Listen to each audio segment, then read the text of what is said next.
ndagusenga mwami wanje, mwami wanje, ndagusenga,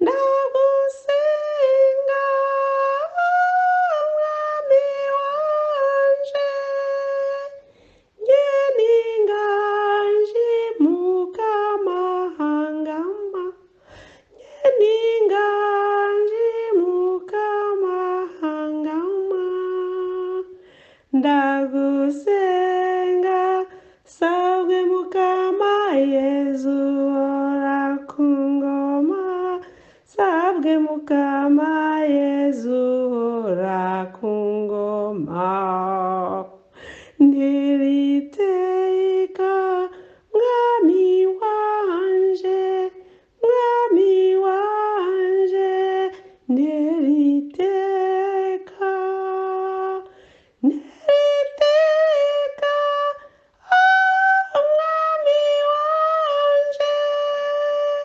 ndagukuriye ugatsimukama, ndagukuriye ugatsimukama, ntiriteka sabwe mukama Yezu ora ku ngoma, sabwe mukama Yezu ora ku ngoma. Amen, haleluya, haleluya. Ni mama Christina wazuza abavandimwe bakristu bene data, none ndagarutse muri weekend kubataramira, kubasetsa no kugerageza kwibuka indirimbo z'ikirundi nari nzi ndi umwana, mbabarire nazibagiwe, ariko nagira ngo nshimishe abarundi n'abarundikazi turi kumwe ku rubuga bamenye ko umuco tuwusangiye. Erega burya hariya mvuka muri Nyaruguru hahantu rubibi ni Burundi.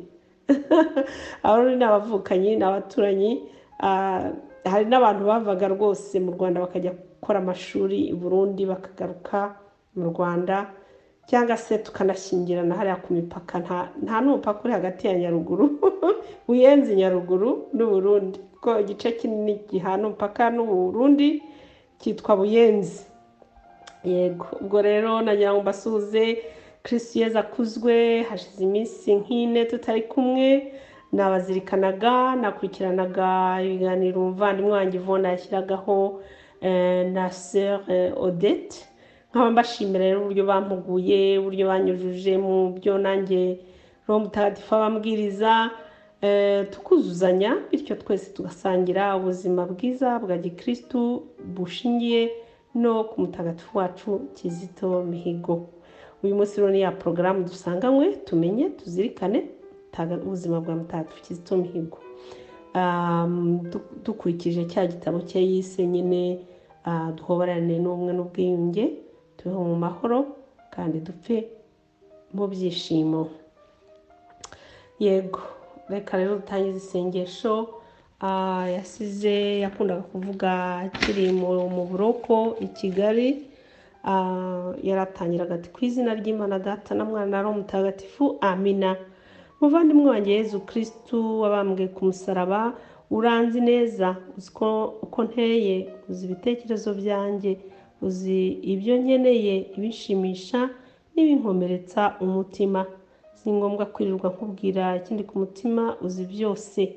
Uyu musaraba ushengura ibitugu, wowe uzi uburemere bwawo kundusha.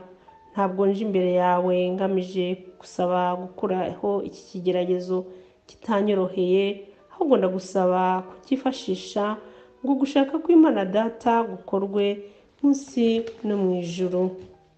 Ndifuza cyane kunyurwa bidasubirwaho no gushaka kwawe kugashobora kumbera impamvu y'umunezero nyakuri, kuko nzi ko wantoye ngo nkubere umwigishwa n'umuhamya. Umurimo watangiye muri nge ukomeze kugeza ku ndunduro, kugira ngo izina ryawe rirusheho guhabwa icyubahiro. Amen. Bavandimwe rero ndongera ndabahobeye yambi, nuko nyine twongeye tuganire mu kwemera, mu byishimo by'umutagatifu wacu Kizito. dukomeza tuzirikana imibereho ye. Ejo hashize umuvandimwe wacu Ivona yigishije akantu keza ndagakunda kavuga ngo akajisho k'urukundo. Akajisho k'urukundo rero nanjye ndakabiciye kuri uno mugoroba, ndabakunda cyane mpora mbibabwira kandi nzajya mpora mbisubiramo, kuko tuzi neza ko hari abo Satani bwiriza guhora ababwira abandi ngo ndakwanga ndakwanga ndakwanga, bagahorana amagambo mabi ku rurimi. Bityo natwe abana b'Imana twiyemeje guhora tuvuga ndagukunda ndagukunda, ntitugize isazi zo kubivuga ndagukunda kandi nkongera nkagukunda, kuko urukundo ni Imana. Urukundo ni ikintu kitagomba kudutera isoni, kandi urukundo tugomba kuvuga rutuvuye ku mutima, kandi ibyo tuvuze bikaba n'ingiro, ntibibe amagambo gusa. Kuko akenshi burya amagambo ngo agira imbaraga zikomeye. Akenshi iyo uvuga ikintu ukomeza ukivuga, nubwo wagikinishaga kigeraho kikakubaho, kuko amagambo aragenda akajya mu kirere akazamuka akagera ku Mana ishobora byose. Nuko rero ibyo wisabiye bikakubaho, n'ibintu uri gutekereza bikakubaho. Niyo mpamvu nigeze kuganira namwe ko mbabwira yuko nkunda ahantu Yezu Kristu mu Ivanjiri hose aho dusoma ahantu yakoze ibitangaza. Henshi yabwiraga abaje gusaba ibitangaza ati ibyo wemera bikugirirweho, ati cyangwa ukwemera kwawe kuragukijije. Hari impamvu ikomeye Yezu Kristu yavugaga gutyo, ukwemera kwawe kuragukijije. Ni ukuvuga ngo ukwemera guhera kuri mu mitima yacu, kuri muri roho zacu. Ibintu urimo utekereza, imigambi uri gukora, niba ari imigambi myiza, imigambi mitagatifu igamije icyiza, Imana ibi bireba, ibi byumvayo. Ntabwo ikeneye ko tuvuga cyane turanguriye ngo ijwi ryacu riyigereho mu bushorishori bw'ijuru, ntibyanashoboka. Ariko Imana ibisoma imitima yacu. Ni ukuvuga ngo bajya kumwaka ibitangaza yabaga yamaze kumenya ukwemera kwabo uko kungana. Niba ari umuntu uko uvuga ati Nyagasani ndizera ko afite impuhwe arankiza uko byagenda kose, icyo gihe rero Yezu ntabwo byamurushyaga, yahitaga avuga ati ukwemera kwawe kuragukijije. Ibitangaza kubemera biba byoroshye ko bikoreka kurenza kubatemera. Ni nayo mpamvu Yezu Kristu yabwiye intumwa ye Tomasi ati barahirwa abemera batabonye, kuko abo bantu ntabwo barushya Imana.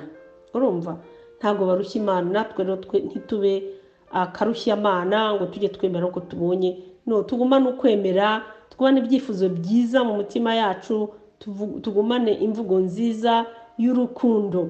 Nuhura n'umuturanyi umubwira uti rwose uriya muturanyi wanjye ndamukunda pe, anturaniye neza. Umwana wanjye ndamukunda pe, yanyumviye, yankoreye ibintu byiza, niyakoze bibi ndamukunda kuko namubyaye. Umugabo wanjye ndamukunda pe, uko yaba asa kose, uko yaba akora kose. Imbabazi za Kristu zikuraho ibyo byaha n'izo nzitizi, nuko tugakomeza urugendo rwacu twikundanira, kuko ahatari urukundo nta Mana iba ihari. Yego, ubwo rero turakomeza karakanyuzemo igika cy'uyu munsi. Ndakomereza aho umuvandimwe wanjye yari yageze ejo, Ivona, nyine avuga ku byerekeye nyine ku kajisho k'urukundo. Uwo mukobwa nako uriya famiye yiciye Kizito imufasha imuha amayero 200 buri kwezi yo kongera nyine buruse ye itari hagije. Akajisho k'urukundo rero ntabwo iyo tukavuze ntabwo ari abafiyanse hagati y'umugabo n'umugore cyangwa hagati y'abafiyanse n'abasheri. Akajisho k'urukundo kaba hose hose hose, ko ako ni akantu gaturuka ku Mana yacu. Ni kwa kuboko kurambura kugira neza nako guhinduka akajisho k'urukundo. Ni bwa buntu, ni za mbabazi, ni za mpuhwe, ni rya jambo ryiza, ni ya nseko nziza iturutse ku mutima. Umuntu abona akavuga ati uyu muntu ndamusanze pe, ndabona ntacyo nishisha, musanze nagubwa neza. Ngako rero akajisho k'urukundo. Twavuze rero ko abafiyanse barambagizanya. Ivona bisubiyemo abasaba abakiri bato gukomeza musengera abo mwashakanye, kuko urushako ni Imana irugena, kandi iyo uretse ikarugena ikugena urugukwiriye. n'ukuri ndakubwiza ukuri. N'ibyo tuvuga ngo urasenga nyine ukabona Imana iguhaye utayisabye, uwo wabonaga atamacinga atajyana n'ibyo urimo wifuza kubw'umubiri, nagira ngo mbasobanurire ko ibyifuzo by'umubiri burya akenshi ni satani iza mu mutwe wawe n'umutima ikavuga ngo vuga ngo ndashaka umeze gutya ngo usa gutya. Ibyo ni satani ukongora kuko aba ashaka guhenda ubwenge ngo uhitemo ikizagukoraho. Ariko Nyagasani yaguhitiyemo, nubwo waba wijojose umunsi umwe ukavuga ngo amitiyemo uwo ntashakaga, uyu ntabwo ajyanye n'ibyanjye. No. Iyo umaze kuvuga ngo yes, iyo umaze kuvuga ngo habeho gushaka kwawe Nyagasani, nibyo koko. Iyo umaze kuvuga kwikiriza gutyo uti ndemeye, nkuko Bikira Mariya nawe yemeye igihe yashidikanyaga avuga ati ko bambwiye ngo nzabyara umwana w'Imana nka nta mugabo ngira, kandi utwite n'intwita bazavuga ko n'ujya ntwaye ikinyendaro, Abayahudi banyicisha amabuye kuko ari wo muco wabo, ibyo bintu nzabigenzana. Ariko ntiyigeze ashidikanya, abwiye umumarayika wari umubonekeye ati habeho ibyo uvuze bingirirweho, habeho gushaka kw'Imana ntihabeho kwanjye. No mu by'abafiyansere, iyo umaze kwemerera Imana, Mana mpitiramo habeho gushaka kwawe ntihabeho kwanjye. Ndakubwiza ukuri, Imana ihita iguha muri maso utigeze ugira, ikaguha ibindi byumviro utigeze igira, igahindura amateka yawe na roho yawe. Wa muntu wajya kubona ngo ni igikara, ngo ntafite uburanga butembera bugaragarira bose, ibyo byose bikuvamo, ukagira amaso abona ukuri, amaso abona ubwiza bwa bundi budahanguka. Kuko murabizi neza ko umuntu iyo afite inzobe akiri muto asaza icuya, iyo umuntu afite uburebure asaza yunama ari kurube, agenda uhajya ngo cyane yari muremure cyane, arunama n'ubutugu akabuheta, akagira ngo ni inyonje arwaye, kandi ntarwaye kubera gusaza. Iyo umuntu yari afite amaso y'inyana asaza utanamenya yuko yigeze aba iyo maso y'inyana. Ibyo byose bihinduka ni zeru. Hari igikomeye cyane kidahinduka, kandi Imana iguha kubona umutima, roho, wa muntu ufite umuntu, wa muntu uzagukunda.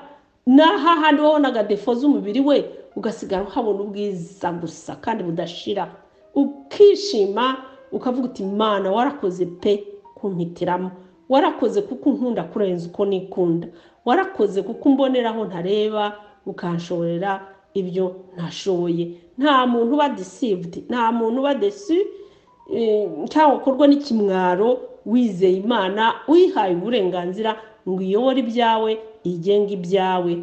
Nicyo wumva udakunze, ntumenye urukundo ruturutse, ukagikunda kurenza ibintu byose. Yewe wa mugabo wavugaga ngo urasi namuhitamo, ugasigara ahubwo n'umukozeho usigara ari wowe ushaka kurwana kubera gufuha, uvuga uti mugabo wanjye ni zahabu ni terezoro, sinshaka umuntu umukoraho ntihagire umuntu wara. Mbese ukumva ibintu byarahindutse. Yego, tureke rero Imana iyobore ubuzima bwacu, tuyireke iduhitiremo, tuyireke idufashe gusoma ibyo tudashobora kwisomera, ko ntabwo dusoma imitima na za roho niyo yonyine bisoma. Tureke kurangamira ibyo Satani atubwira by'isi, by'inyuma, bidafite umumaro kandi bizasaza mu kanya nk'ako guhumbya. Ni aho rero nashaka kubwira abajeni ngo ntuzatinye guha proje zawe zose Imana ngo iguhitiremo, kandi nuguhitiramo nubwo wakumva ushaka kwinuba gato, don't worry, ntibizaguhangayikisha, kuko nyuma y'uko uvuze ngo ndemeye, izahindura ibyo wabonaga ntabwo uzongera kubibona, ibyo utabonaga n'ibyo izashyira hejuru byiza bikomeye. Urukundo ruzamenya ahantu ruturutse, ahubwo aho utashaka kujya uzasigara uvuga uti ndaharinze ko hakomeye. Nuko Imana ibigenza, ni experience numvise ngize mu buzima bwanjye, nanjye nasangiza abo nduta, kandi mbabwira ko nta wizera Imana ukorwa n'ikimwaro, ahubwo urushaho kugira umunezero, kugira urukundo, kugira mbese kumva ufite ijuru ritoya hano munsi, kuko waretse Imana ikayobora ibikorwa byawe byose, ikayobora proje zawe n'imigambi yawe wifuza, haba mu rushako, haba no mu zindi proje zose dukora. Tujye tuzitura Imana mbere yuko tuzijyamo, kuko Satani hadutegera ngo dushuke. Kikacyuye umusiro kizitaravuga ati ubwo ngewe n'uwo muryango wari wamwadobuse wamukundaga, twagiye tunshuti cyane, maze mu gihe cy'ibiruhuko nkora ibishoboka byose kugira ngo njye kubareba.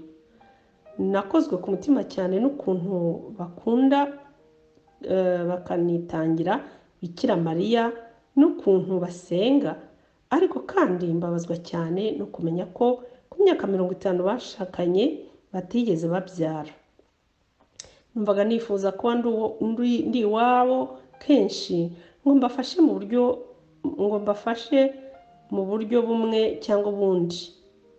Muri 2008 nyuma y'imyaka 5 duhuye, ubwo nari mu modoka ya Pierrot aje kuntwara kuri gare ya Jean Brooks, yansabye ikintu ntigeze ntekereza. Yambwiye ko niba nabyemera uwo muryango ushobora kumfata nk'umuhungu wabo. Mubaza niba bishoboka ku myaka yanjye, arambwira ati yego. Nge watekerezaga ko urukundo rutakibaho. Umubano wanjye n'uyu muryango w'abashakanye Umufaransa n'Umubiligi watumye ngira ibyiringiro. Amen, aleluya. Nguru urukundo nyakuri, rwa rukundo ubona umwana wawe w'imfubyi adafite ababyeyi ukamubera umubyeyi. Rwa rukundo Yvonne yatubwiye ejo, ubona umwana nka Yvonne w'agapfubyi udafite ababyeyi, kirera uri padiri kanaka, ukavuga uti uyu mwana ndemera kumuha urukundo rwa kibyeyi, cyakeneye nzaya nkimuha, nta ndi nyungu ugamije, aho ugamije urukundo rutagatifu rwo kugira ngo wite ku mpabe n'indushyi. Ndababwiza ukuri, nta muntu uzinjira mu bwami bw'ijuru adafite urufunguzo mu ntoki rw'urukundo rwabo wakunze, rwabo wagiriye neza, abo wahaye urukundo. Udafite umubyeyi akabona umubyeyi, udafite icyo kwambara akabona icyo kwambara, ugaha udafite icyo kurya ashonje ukaba wa mumarayika twize ko tugomba kugerageza kubera abandi bantu abamarayika. Ibikorwa dukorera hano mu isi n'ukuri ntago bipfa ubusa, birandikwa mu gitabo cy'ubugingo bwacu, kurya umunsi twitabye Imana tuzasanga ibyo bikorwa byo birambitse imbere yacu. Tugire ubumuntu rero, abana badafite ababyeyi tubabera ababyeyi, abadafite icyo kurya tukibahe, dusangire ibyo dufite, ahasigaye Imana ikomeze iduteze intambwe imwe nibura, hanyuma 99% izaziduterera kugira ngo duhuremo hagati natwe tubone ubwo butagatifu turi gusa. Kizito rero nanjye yaranganirije kuri ibyo by'ababyeyi bamwadobuse mu Bubiligi. Twabiganireho cyane, abakumbuye ari muri prison, ambwira ati sinshobora no kubona uko nabavugisha. Icyo gihe yabimbwiraga yihebye cyane, nambwira ko icyo gihe umubyeyi wo mu Rwanda bakimara kumufunga yagize nyine akantu k'umubabaro gakomeye cyane, wabyita nka depression, birumvikana. kandi noneho aza no kumbwira ko abantu bose bamucitseho, abakMP bose nka kuri yabivuze mu gitabo, ngo hasiga harimo mbarwa bashobora kunyaruka bakamureba kuri bijera aho yari afungiye. Aribwo yambwiraga ati ngiye narasenze kugira ngo nibura mbone umuntu n'ukuri wahagarara mu cyuho muri aka kaga ndimo, akambera umubyeyi, kuko nabuze abo mu Bubiligi bamberaga ababyeyi. Mbura na mama kuko yari afite ingorane zikomeye kugira ngo ufungire umwana kuriya nyine bimeze kuriya. Umukecuru nta kuntu bitamuremereye cyane, nawe ubwo ntabwo byashobokaga ko ajya kumureba. No muri icyo gihe bakimufunga birashoboka ko atasohokaga no mu nzu, wenda yirirwaga arira, karararira, ntawamenya uko yari ameze, ariko yari ababaye. Nuko rero ubwo Kizito nibwo namubwiye nti ihorere mama, icecekere rwose, ababyeyi turahari, ntunzi sinkuzi, nturambona turabonana, ariko unzi kuri roho, nkuzi kuri roho, kandi muri roho harimo urukundo, muri spirit harimo urukundo. Abantu bakundana batarabonana, bataranamenyana amaso ku yandi, ariko ukabera umuntu umubyeyi. Ngaho haturutse kugira ngo Kizito anyite mama. Aravuga ati nyiza amahirwe mbonye undi mu mama ufite ukwemera nk'ukwanjye, ufite ukwemera nk'ukwa mama wanyibyariye mu nda, akagira ukwemera nk'ukwa mama wanyadobuse mu Bubiligi, none akaba ari umunyarwandakazi unamvugisha mu gihe cy'amage ndimo, naho haturutse iyo nkuru yo kugira ngo Kizito anyite mama nanjye mwite umwana we.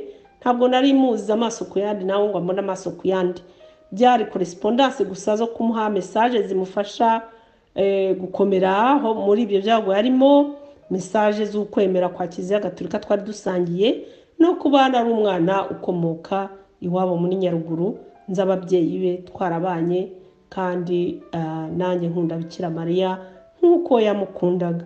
Twajyaga no duseka nawe tukajokinga akavuga ni ngewe rero nibwo bariya mu Bubiligi barakwadose muri document, ngewe ubwo ngubwo nakwadose un amour et un esprit. Agaseka agatemba ati mama tuwakungereka you will see me, ariko hazambona ubwo ni mu ijuru duhuye nyine, kuko kuri iyi si ntaho tugihuriye.